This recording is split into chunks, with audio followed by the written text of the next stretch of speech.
Alors, je voudrais vous proposer ce matin de réfléchir un petit peu de ce qui s'est passé dans la tête de l'apôtre Paul. Je vais vous lire Acte 9.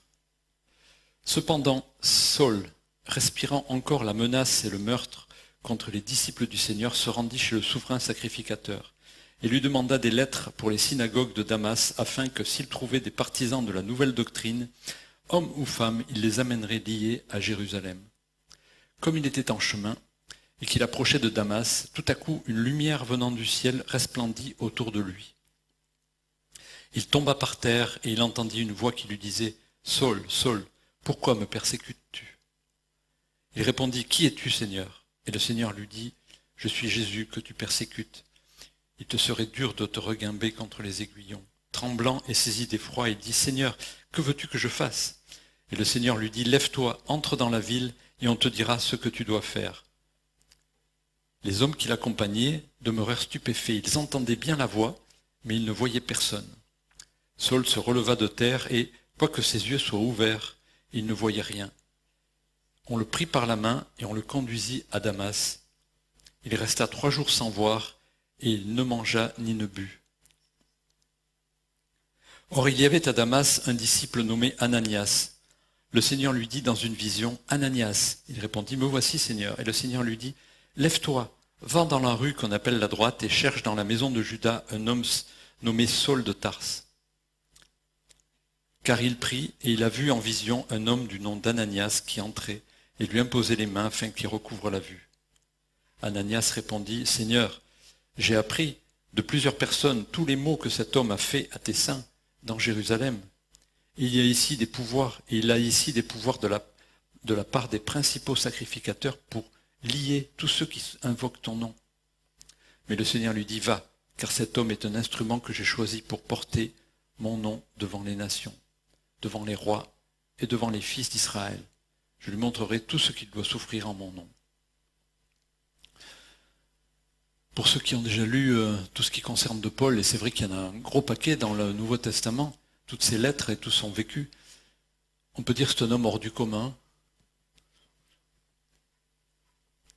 Quelqu'un qui était costaud parce qu'il était dur dans son travail contre les chrétiens, mais à partir du moment où il a choisi de vivre pour le Seigneur, alors ça a été un des vecteurs les plus puissants de la propagation de l'Évangile.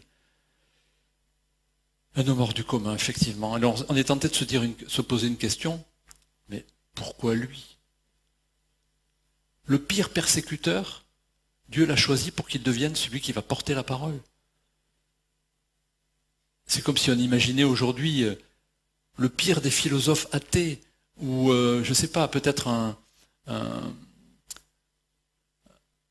responsable d'une religion antichrétienne qui subitement découvrait le Seigneur et qui devenait le fer de lance de l'Évangile, qui devenait celui qui allait en parler dans tous les pays et sur toutes les télévisions et toutes les radios, au risque de sa vie, parce que c'est ça qui s'est passé. Connaissant Dieu, on se dit, bah oui, effectivement, le Seigneur a l'habitude de nous faire ces clins d'œil. C'est l'expression de la puissance de Dieu. Il n'aurait pas pu en être autrement. Il a choisi le pire pour en faire le meilleur. Et en changeant à ce point, Paul est devenu l'expression vivante de la puissance de Dieu. Déjà cet Ananias qui avait peur d'aller vers Paul pour le guérir, ne pouvait pas imaginer à quel point Paul allait devenir ce fer de lance de l'Évangile. Et pourtant, il l'a fait. Si on lit au verset 17 et 18, on s'aperçoit que Paul est resté 3 jours. 3 jours dans l'obscurité. Et ce n'est qu'au bout de 3 jours que Ananias est venu le guérir. On retrouve cette image des 3 jours qui est très très marquante dans la parole de Dieu. Les 3 jours du Seigneur dans le tombeau, les 3 jours de Jonas dans le poisson. Ces 3 jours pendant lesquels rien ne se passe, on a l'impression que tout est perdu. Et au bout de ces 3 jours, la lumière revient. Et c'est ce qui s'est passé pour Paul, il a retrouvé la vision, il a retrouvé la lumière. Et il a tout de suite été baptisé. C'était pour lui une nouvelle naissance. L'expression de sa foi, parfois on hésite à accorder le baptême à quelqu'un qui vient de se convertir, parce qu'on se dit, bon, ben on le laisse peut-être réfléchir un petit peu pour pas que ça soit un feu de paille, comme on appelle, que des mois ou peut-être une année se passent pour qu'il puisse mettre à l'épreuve sa foi et être sûr de vraiment ce choix qu'il a fait. Mais là, je crois que pour Paul, c'était clair et net. Non seulement il y avait ce qui s'est passé dans son cœur, mais aussi il y avait la volonté de Dieu. Et quand Dieu s'adresse à nous, et quand Dieu s'adresse aux hommes, et à Ananias, et même à Paul, et aux légionnaires qui étaient avec lui, les soldats ont entendu. Alors là, on ferme la bouche, Dieu a parlé. Donc c'était évident que Paul devait être baptisé. Et il a vécu cette nouvelle naissance au bout de ces 3 jours. Alors c'est intéressant de se dire, mais étudier un petit peu le parcours psychologique de Paul. Quand il est parti pour Damas, il ne s'imaginait pas qu'il allait être obligé de faire machine arrière, de choisir un autre chemin. Et comme dans tous les grands hommes dont la Bible nous parle, on s'aperçoit que à un moment donné, Dieu leur donne un ordre. À Abraham, il a dit, quitte le pays de ton père et ta mère, et va. À Lot, qui était dans Sodome, il a dit, sors. Il y a d'autres passages dans la Bible où Dieu a donné des ordres. Il y a eu aussi quelque chose de particulier pour Saül, qui est devenu Paul. Dieu lui a donné un autre nom. Une manière aussi de marquer cette nouvelle naissance, une manière de marquer qu'il était devenu un autre homme pour les hommes et un autre homme pour lui-même aussi. Je pense que Paul ne s'est plus reconnu le lendemain. Il a été amené à faire des choses, à penser des choses qu'il n'aurait pas pu précédemment. Abraham aussi a vu son nom changé par Dieu. Jacob, qui est devenu Israël. Même si la vie de Jacob a été un petit peu bizarre, et au début c'était un fourbe, il est devenu l'image de ce que Dieu voulait voir dans son peuple. C'est pour ça que Dieu lui a changé son nom, et il l'a appelé Israël. Pierre a eu aussi son nom changé, et Dieu en a fait un apôtre de l'Évangile. Donc ce grand changement dans Paul, et dans sa tête, que s'est-il passé? Parce que, ok, il a choisi un autre chemin, mais il a fallu renoncer à pas mal de choses, j'ai l'impression, pour lui.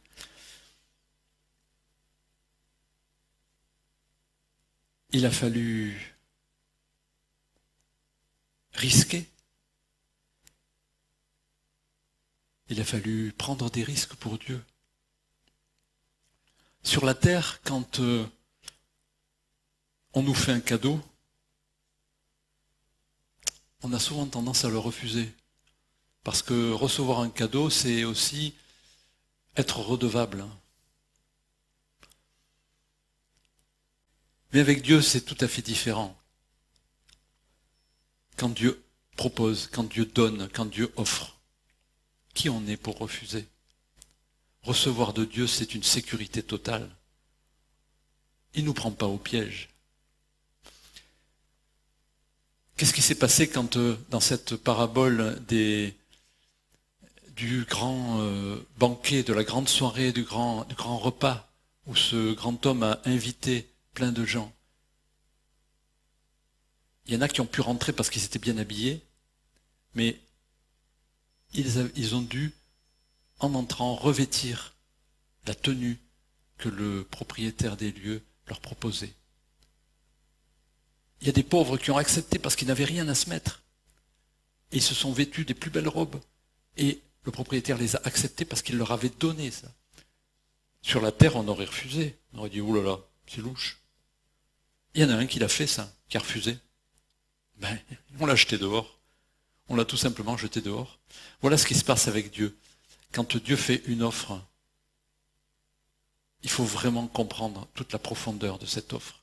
On parlait tout à l'heure de la scène et du rachat de nos fautes par le sang de Jésus. Mais quand Dieu s'adresse à Paul, quand il lui propose de changer de voie, Paul ne peut pas refuser. C'est pas possible. C'est pas possible.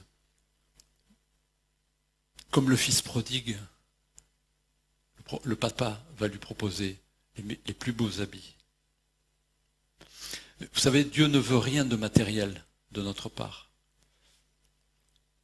Je rappelle toutefois toujours cette anecdote qui m'est arrivée dans une randonnée.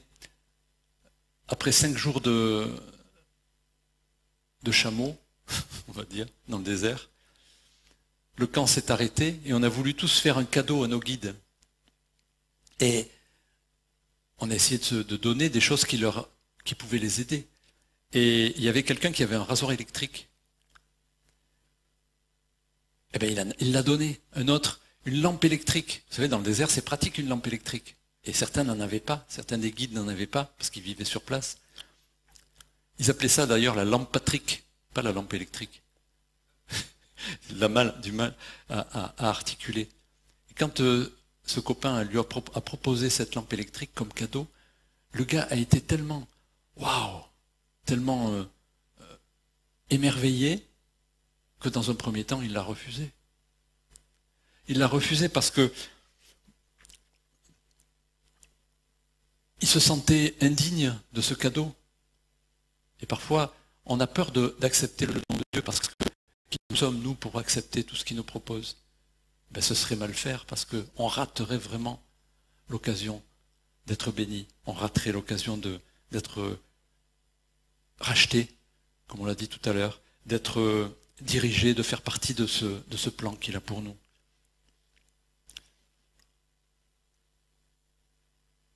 On n'a rien à donner. Il faut bien se dire que sur terre, on n'a rien à donner de ce que nous sommes. Rien sauf notre cœur. C'est le seul cadeau que le Seigneur accepte. Nos maisons, notre argent, notre pouvoir, nos voitures, nos actions de telle et telle entreprise, ils s'en contrefichent.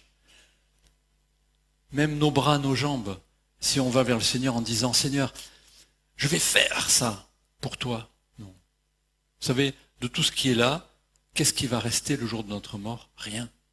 Nos habits vont disparaître. Nos actions vont disparaître. Notre voiture va être à la décharge. Dans 3 générations, qui se rappellera de notre prénom? À part si on a écrit un livre, peut-être. Ou si on a une plaque sur le nom d'une rue. Mais je pense que ce ne soit pas le cas de tout le monde. Rien ne restera.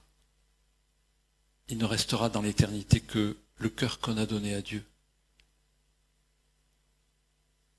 Dans l'Ancien Testament, quand un homme voulait faire un cadeau à Dieu, il construisait un autel et il sacrifiait un animal. Et souvent le Seigneur leur a dit, prends des pierres brutes, ne fabrique rien de tes mains. Pourquoi? Parce qu'on est souillé. Rien de ce que nous sommes n'a de place devant le Seigneur. Uniquement le vœu de notre cœur, la volonté de sanctification que nous pouvons exprimer devant le Seigneur, notre amour pour lui, tout ça. Et s'ils avaient fait un bel autel avec de la maçonnerie, de l'or, etc., le Seigneur n'aurait pas voulu. Pourquoi? Parce que c'est pas pur. Alors voilà, Paul, il a fait cette rencontre, il a craqué, et ça a été dur de faire craquer Paul, mais le Seigneur s'y est pris avec sa puissance. Cet homme qui était sûr de lui est un homme brisé. Mais brisé dans son passé, brisé dans son vécu, et pas brisé dans son cœur, parce que il se sent plus fort en Dieu. Il a fait une rupture avec son passé. C'est une nouvelle personne. Je crois qu'il a beaucoup perdu aussi. Et ça, il le sait. Ça a dû jouer dans son refus, ça. Dans son choix, dans son refus d'aller plus loin et dans son désir d'aller vers Dieu. Il a perdu ses amis. Imaginez que Paul s'est mis en danger parce que tous ces grands chefs religieux qu'il avait menés vers Damas vont se retourner contre lui. Désormais, il va devoir vivre caché dans les premiers temps, et après il va devenir la cible de ceux qui, à l'époque, le payaient pour faire ce travail. Les Juifs, probablement les Romains aussi. il a choisi une autre échelle des priorités. Il a fait un abandon sincère.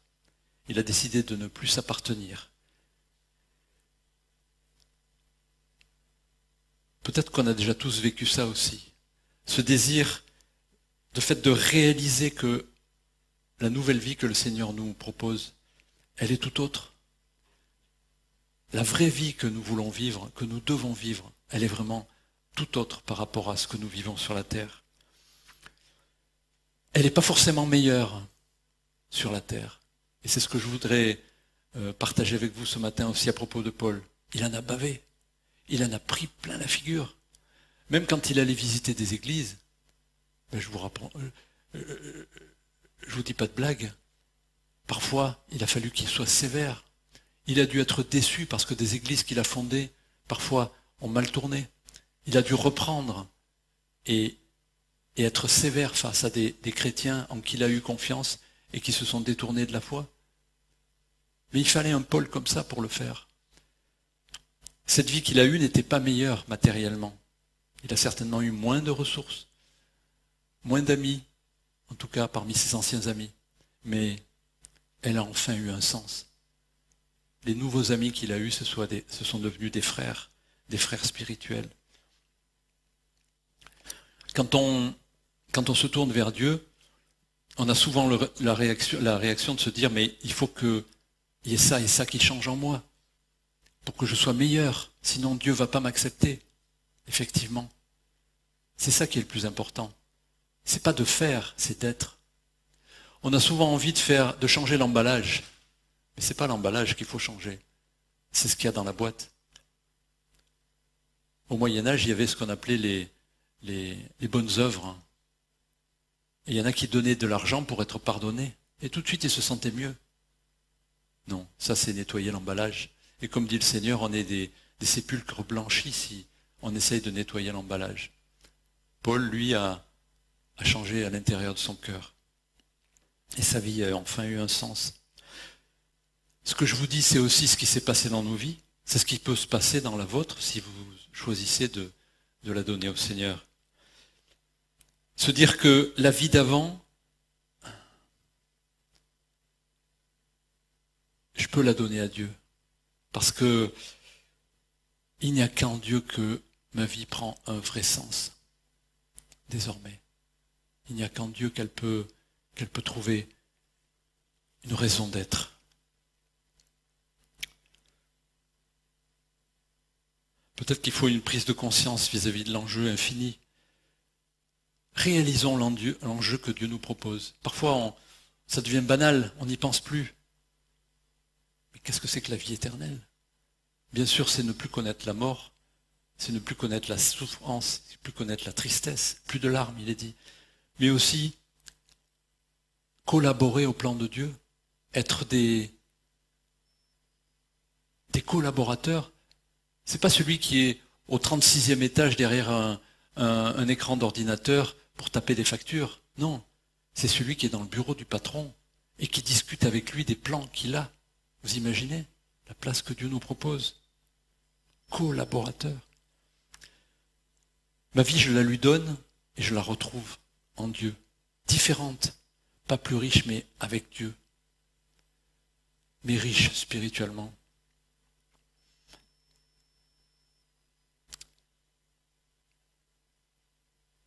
Dans Marc et Matthieu, on lit « Car celui qui voudra sauver sa vie la perdra. Mais celui qui perdra sa vie à cause de moi, c'est ça que Paul a fait. Celui qui perdra sa vie à cause de moi, toute sa réputation, tous ses amis,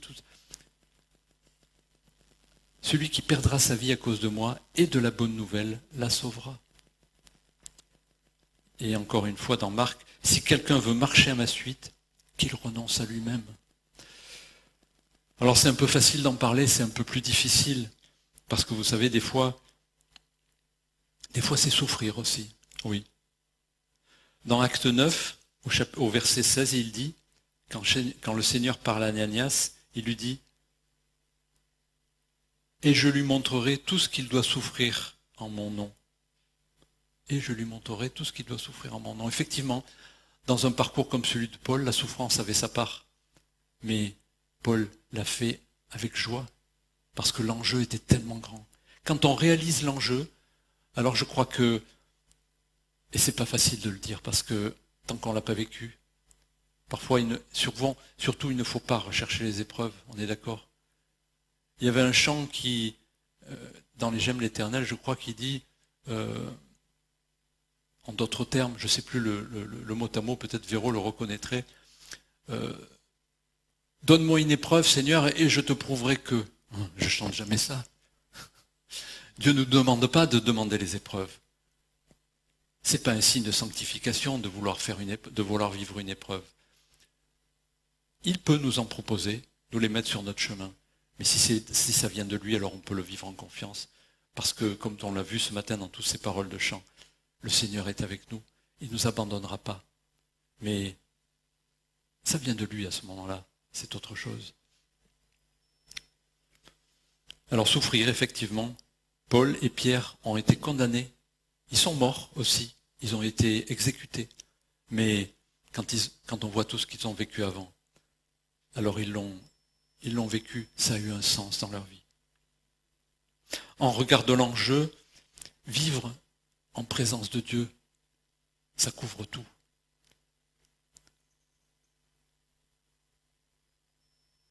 Paul n'a-t-il pas dit qu'il a été ravi en esprit auprès de Dieu?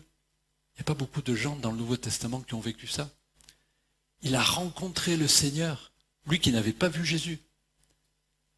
Dieu l'a ravi en esprit, on ne sait pas ce que ça représente, mais il a dû vivre un moment très particulier où il s'est trouvé en face de Dieu. Alors je crois que quand on vit ça, être exécuté à la fin de sa vie, ça ne doit pas peser très lourd pour Paul, parce que dans son cœur, il était déjà avec Dieu, et ça a donné à sa vie un sens infini, éternel.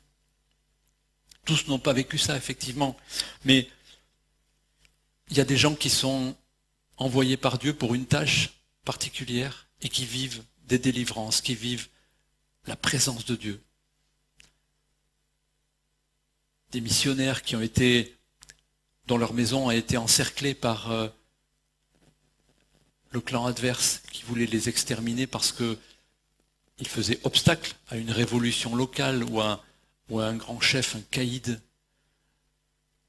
Et au moment de les attaquer, ces gens qui entouraient la maison se sont aperçus qu'il y avait des gens en armes qui étaient autour de la maison. Je ne sais pas quel pays, je ne sais pas quelle époque, mais il y a eu plusieurs témoignages comme ça. Et après coup, le missionnaire qui était dans cette maison, qui était en train de prier, le Seigneur de le protéger, ne s'est pas aperçu de ça. Et après coup, on est allé lui dire, et il a dit, mais il n'y avait personne devant la maison. Dieu avait envoyé des anges, que seuls les adversaires pouvaient voir. Paul a vécu des choses, d'autres ont vécu d'autres choses. Et dans notre vie, si on se donne à Dieu, on vivra aussi des choses, des grandes choses. On sera co-acteur de son plan. Co-acteur de son plan, ça veut dire aussi être appelé à utiliser la force de Dieu, la puissance de Dieu. Qui d'entre nous sait peut-être si un jour il ne va pas avoir ce don de guérison que le Seigneur donne à certains, ce don de prophétie qu'il donne à certains. Qu'est-ce que c'est sinon utiliser la puissance de Dieu et les ressources de Dieu, mais pour Dieu, pas pour notre propre gloire?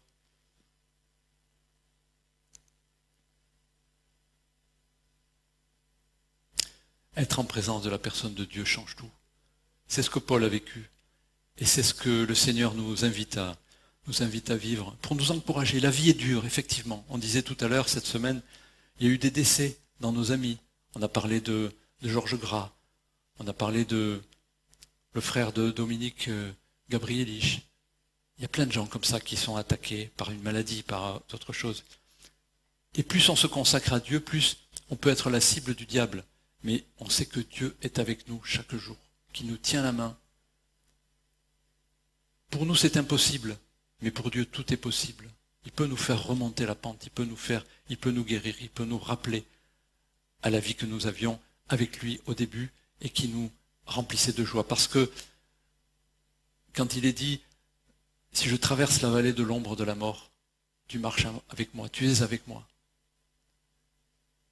Je suppose que dans la vallée de l'ombre de la mort, on ne voit rien, un peu comme Paul, dans ces 3 jours. on ne voit pas Dieu qui est à côté, mais on sent sa main qui prend la nôtre. Et c'est peut-être ça qu'il faut garder dans notre cœur aujourd'hui, face aux épreuves, face aux moments difficiles. Je vous rappelle un passage dans le psaume 84, et c'est ce que Paul a choisi, parce qu'en regard de toutes ces souffrances potentielles ou des risques de la vie, il a choisi de se dire, car un jour dans tes parvis vaut mieux que 1000 ailleurs.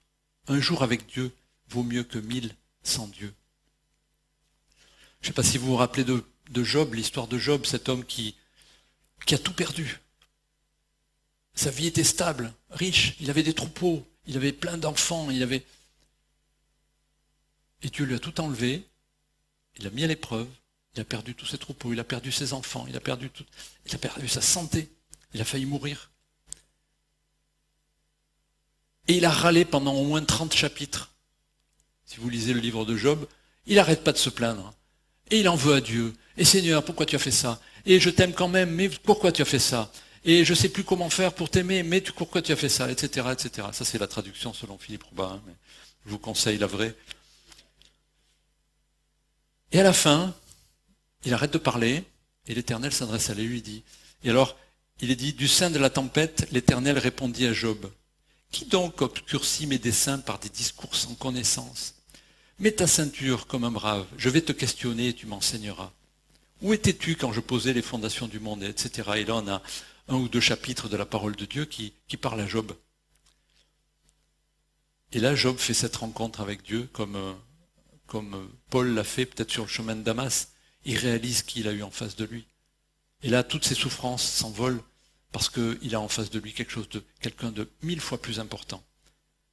Et qu'est-ce qui se passe? Qu'est-ce qu'il répond? Rien. Il est dit que Job n'avait plus de questions.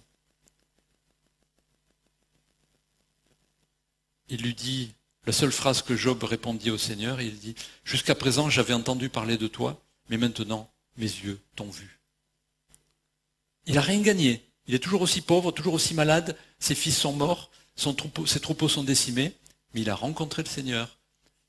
Et là il est dit, j'avais entendu parler de toi, mais maintenant mes yeux t'ont vu. Ça lui suffit.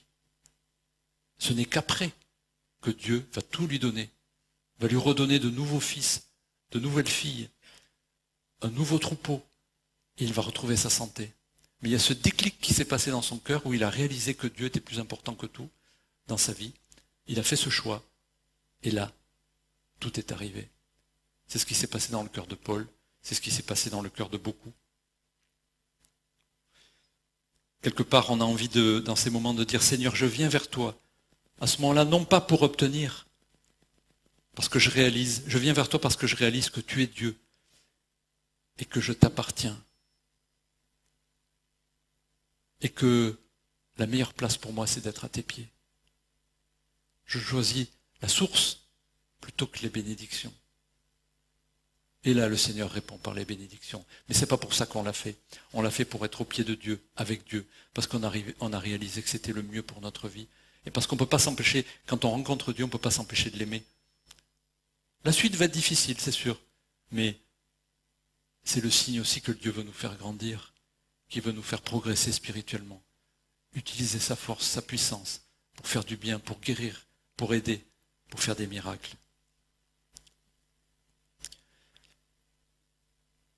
Je choisis la source aux bénédictions. Je vous laisse ces versets. Cependant, je suis toujours avec toi. C'est dans le psaume 73. Tu m'as empoigné la main droite. Tu me conduiras par ton conseil. Puis tu me prendras dans ta gloire. Qui d'autre ai-je au ciel que toi? Un petit peu plus loin. Pour moi, mon bonheur, c'est de m'approcher de Dieu. Je place mon refuge en toi, Seigneur éternel. Que ça puisse être notre parole aujourd'hui qui va nous porter. On abandonne nos problèmes au Seigneur. Il connaît notre vie mieux que nous. Et qu'il puisse nous porter, nous encourager, nous accompagner. Amen.